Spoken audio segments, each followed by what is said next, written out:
नाम सब कर्म संस्कारों को भस्म करता जाता है।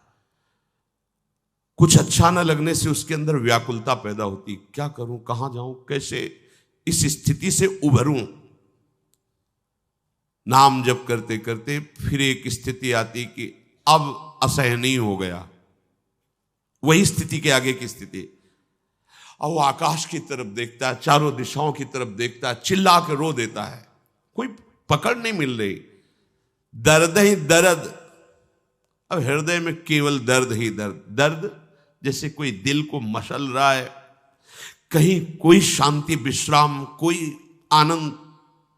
ये सच्चे मार्ग के पथ की बात कह रहे हैं, जो बैलेंस बना के चलते हैं ना विषय भोगों से, उनकी बात नहीं है, अनुभव में नहीं आएगा। एक भारी व्याकुलता पैदा होती है और व्याकुलता इतनी असहनीय हो जाती है कि अब रोना शुरू होता है। चिल्ला चिल्ला के आर्त भाव से, प्रभु स्वीकार कर लो, नाथ अब तो स्वीकार कर लो। ये स्वीकृति के बाद ही हुआ है, पर अब वो शुरू कर रहा है आर्तनाद, क्योंकि भगवत साक्षात्कार के समीप पहुंचने के लिए ये स्थिति बीच में अवश्य आती है। जो ही ये स्थिति आएगी तो झांकी आने लगेगी प्रभु की। रुदुषुस्वरम राजन कृष्ण दर्शन लालसा, काशामाविर्भूत छोरी स्मयमान मुखाम्बुजा, पीतांबर धरा सृग्वी साक्षान मनमत मनमता। छवि आई, इस दर्द ने क्या पैदा कर दिया, आर्तनाद। उस आर्त पुकार ने क्या दिया, छवि। नेत्रों में प्रीतम झलकने लगे, गौर श्याम ऐसी शोभा, ऐसे नेत्र।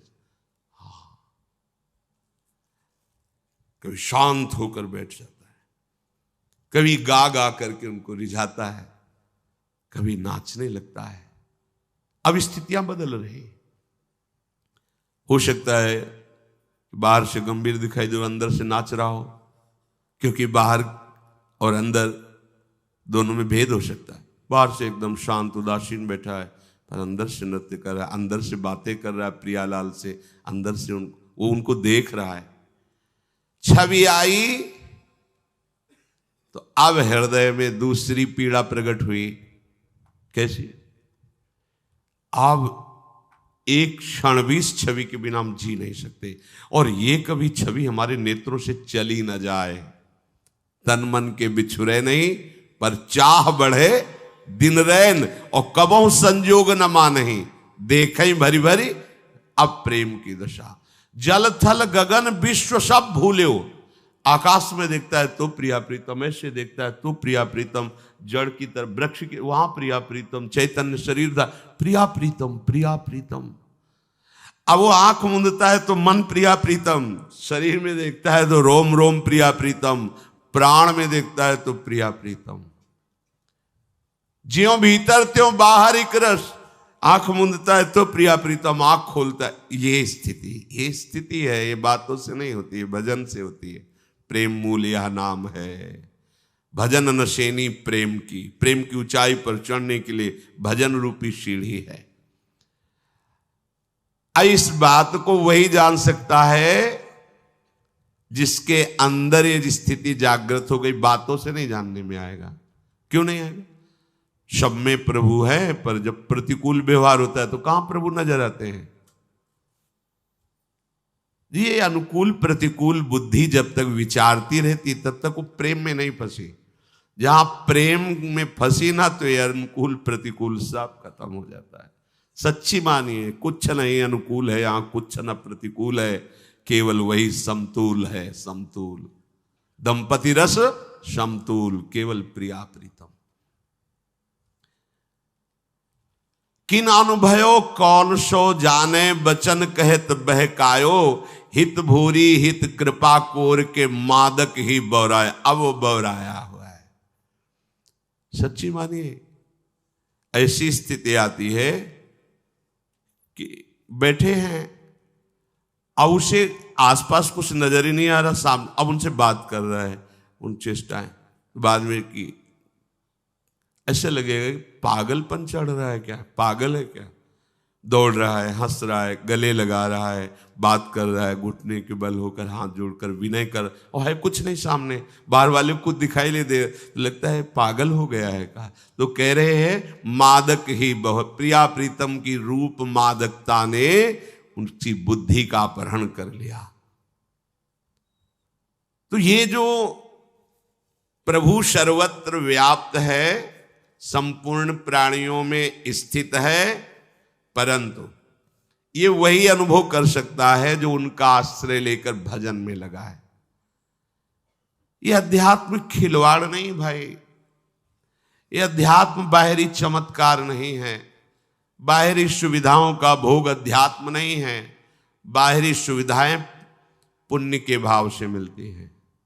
तुम्हारा पुण्य शुभ जोरदार है तो बाहरी सुविधाएं घेर लेंगी आके, पाप जोरदार हो गया तो बाहरी सुविधाओं को हरण कर लेगा। पुण्य पाप का बल भजन के ऊपर नहीं पड़ता, इसीलिए इस जन्म में भगवत प्राप्ति निश्चित है अगर आप चाहो तो। इसमें प्रारब्ध जो पुण्य पाप का है कोई प्रभाव नहीं डाल सकता। पुण्य बल से खूब वैभव बढ़ जाए या पाप बल से सब अपहरण हो जाए कोई फर्क नहीं पड़ता, वो उपासक भजन बल से युक्त रहता है। जो मेरा भजन नहीं करते, मेरा आश्रय नहीं लेते, मैं उनके भाव में नहीं हूं ना तो नहीं हूं। जाकी रही भावना जैसी, वो मेरे में स्थित नहीं है इसलिए मैं उनमें स्थित नहीं हूं। जो मेरे भाव में है मैं उनको रोम रोम में अनुभव कराता हूं कि प्रभु विराजमान, कण कण में अनुभव कराता हूं प्रभु विराजमान है। इसलिए इस भाव को हम हृदय से स्वीकार करें, हम कभी अकेले नहीं हैं, हमारे साथ प्रभु हैं। किसी भी समय में ऐसा वो समय नहीं जहां प्रभु ना हो, तो इस समय भी प्रभु हमारे हैं। इस समय यही है, सब में है, हम में भी है, सब जगह यहां भी हैं, सब समय में इस समय भी हैं, सबके हैं, वो हमारे भी हैं। ये भाव के बिना भक्ति पूर्ण नहीं होती। कभी आप अपने को अकेला मत समझिए, आपके प्रभु आपके साथ हैं। ये तभी समझ सकते हो जब मुख में नाम चलेगा। मुख में हो राम नाम, राम तेरे हाथ में, बंदे तू अकेला नहीं, राम तेरे साथ। ये कब अनुभव हुआ? जब मुख में राधा वल्लभ लाल को हृदय ध्यान, मुख नाम। फिर बोलो अब किसकी जरूरत पड़ेगी? जब आपको लगेगा प्रभु मेरे साथ हैं, प्रभु मेरे हाथ में है। हाथ का मतलब होता है जैसा मैं चाहूंगा वैसा मेरे प्रभु करेंगे। ये आगे की स्थिति में होता है जैसा मैं चाहूंगा। पहले तो तुम्हें जोई जोई प्यारो करे सोई मोई भावे, ऐसी स्थिति बनानी होगी। फिर भावे मोई जोई सोई सोई करें प्यारे, ऐसी स्थिति अपने आप प्राप्त हो जाएगी। प्रभु का आश्रय लेकर निरंतर भजन, एक एक सेकंड, एक एक श्वास तुम्हारी बहुत कीमती है प्यारे। मानो 50 वर्ष तुमने धन कमाया, अब आपकी आखिरी श्वास है, तो 50 वर्ष के व्यतीत किए हुए समय में जो धन मिला, उस धन से तुम एक सेकंड भी नहीं खरीद सकते हो। 50 वर्ष की कमाई हुई संपत्ति से तुम एक श्वास भी नहीं बढ़ा सकते हो। सोचो तुम्हारी श्वासें कितनी कीमती हैं। इन श्वासों की सार्थकता है राधा राधा राधा। लाडली जी के चरणों का आश्रय लेकर नाम जप कीजिए, निहाल हो जाओगे, आनंद समुद्र में डूब जाओगे, दुख का निशान भी नहीं रहेगा, कोई शोक कोई भय तुम्हें स्पर्श नहीं कर पाएगा।